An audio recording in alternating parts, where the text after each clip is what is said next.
Hi అండి, అందరికీ నమస్కారం. ఎలా ఉన్నారు? బాగున్నారా?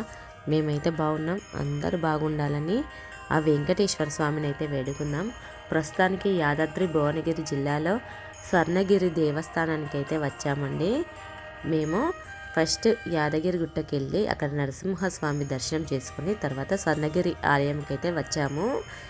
3 నెలల నుండి అనుకుంటున్నాము ఈ దేవస్థానానికి రావాలి, స్వామివారి దర్శనం చేసుకోవాలని. ఇప్పుడైతే మాకు వీలైందండి. నిజంగా చాలా బాగుంది ఆలయం అయితే. మనకు లోపలికైతే మొబైల్ అయితే అలో లేదు. మనము ముందు వెళ్ళాక ఫస్ట్ మనకి స్వామివారి పాదాలు అయితే దర్శనమిస్తాయి. చూడండి ఎంత పెద్దవిగా ఉన్నాయో. సాక్షాత్తు ఆ విష్ణుమూర్తికి కాలు పెట్టినట్టే ఉంది కదండి. ఇప్పుడు మెట్లయితే వెక్కి పైకి వెళ్ళాలి. మా వాళ్ళైతే మీ అందరికీ హాయ్ చెప్తున్నారు.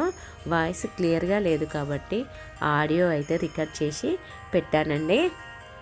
మేము చాలా ఇబ్బంది పడుకుంటూ వచ్చాము. బస్సు సౌకర్యం అయితే కరెక్ట్ లేదండి. ఇక్కడ స్వామివారి దశావతారాలు అయితే ఇలా పెట్టారు మెట్ల పక్కకి. సాక్షాత్తు ఆ విష్ణుమూర్తి అవతారాలు. మనకు అలిపిరి మెట్లు చూస్తున్నట్టే అనిపిస్తుంది కదండి. నిజంగా తిరుమలలో ఉన్నట్టే ఉన్నాయి కదా. మనకు పైకి వెళ్ళాక ఆలయం మొత్తం వ్యూ అండి. ఇది చాలా అద్భుతంగా నిర్మించారు. నేను నిర్మించిన వారికి అయితే ధన్యవాదాలు తెలియజేస్తున్నానండి నా తరపున. అంత బాగుంది ఆలయం. మా వాళ్ళైతే మెల్లగా మెట్లెక్కి వస్తున్నారు. నేనైతే కొంచెం ఫాస్ట్గా వచ్చేసాను వీడియో తీసుకోవాలని. ఇప్పుడు మనము ఇంకా ఇక్కడ గరుత్మంతుడండి. నేనైతే దూరం నుండే చూపిస్తున్నాను. ఇక్కడ మనము లోపలికి స్వామివారి దర్శనానికి వెళ్ళేటప్పుడు మెయిన్ ముఖద్వారం గోపురం అండి. ధ్వజస్తంభం కూడా కనబడుతుంది లోపల. చూడండి ఎంత బాగుంది. నిజంగా చాలా బాగుంది. మీరు కూడా స్వామివారి దర్శనం చేసుకున్నారు కావచ్చు, నాకు తెలియదు. ఎందుకంటే చాలా రోజులు అవుతుంది కదా ఆలయం నిర్మించి. ఇక్కడ స్వామివారి రథం అండి, చాలా బాగుంది నిజంగా. ఇప్పుడైతే స్వామివారి దర్శనానికి అయితే వెళ్ళాము మేము. ఇప్పుడు నేను లోపల చూపించలేను కానీ ఇక్కడ బయటనైతే స్వామివారిని చూపిస్తున్నాను. చూడండి ఎంత బాగున్నారు స్వామివారు. ఇక్కడ మనకు హనుమంతుల వారు అండి.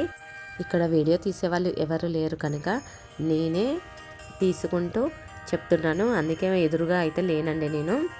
ఇక్కడ జయగంట అండి. అందరు కొడుతున్నారని ఏమో తెలియదు. చుట్టైతే గేట్లకు లాక్ వేసేసారు లోపలికి వెళ్ళకుండా. ఇప్పుడు విష్ణుమూర్తి మనం చూస్తున్నాం చూడండి. అచ్చం నిజంగా పాల సముద్రంలో పడుకున్నట్టే పడుకున్నారు చూడండి ఆదిశేషునిపై. చుట్టైతే లైట్లు వెలుగుతున్నాయి. సాయంత్రం అయింది మేము వెళ్ళేసరికి, స్వామివారి దర్శనం చేసుకునేసరికి. చూడండి విష్ణుమూర్తి పాల సముద్రంలో ఆదిశేషునిపై నిజంగా మనం చూసినట్టే ఉంది చూడండి స్వామివారిని. బాగుంది కదండి. మీరు కూడా దర్శించుకునే ఉంటారు. మేమే లేట్ అయింది స్వామివారి దర్శించుకోవడం. ఇప్పుడైతే మనకు బయటికి ఈ ఆలయం నుండి బయటికి వచ్చాక చూడండి వ్యూ ఎంత బాగుంది. స్వామివారి నామాలు శంఖం చక్రం బాబా ఏమన్నా ఉందండి. చాలా బాగుంది నిజంగా. తిరుమలను చూసినట్టే అనిపిస్తుంది నాకైతే. మీకు ఎలా అనిపించిందో నాకు తెలియదు. కామెంట్ రూపంలో అయితే కామెంట్ చేయండి. ఇక్కడ దీపాలు అయితే వెలిగిస్తున్నారండి. మరి కార్తీక మాసం అనే ఏమో నాకు తెలియదండి. దీపాలు అయితే పెడుతున్నారు. ఇప్పుడైతే మరొక ఆలయంతో మీ ముందుకైతే వస్తాను. ఉంటానండి. బాయ్.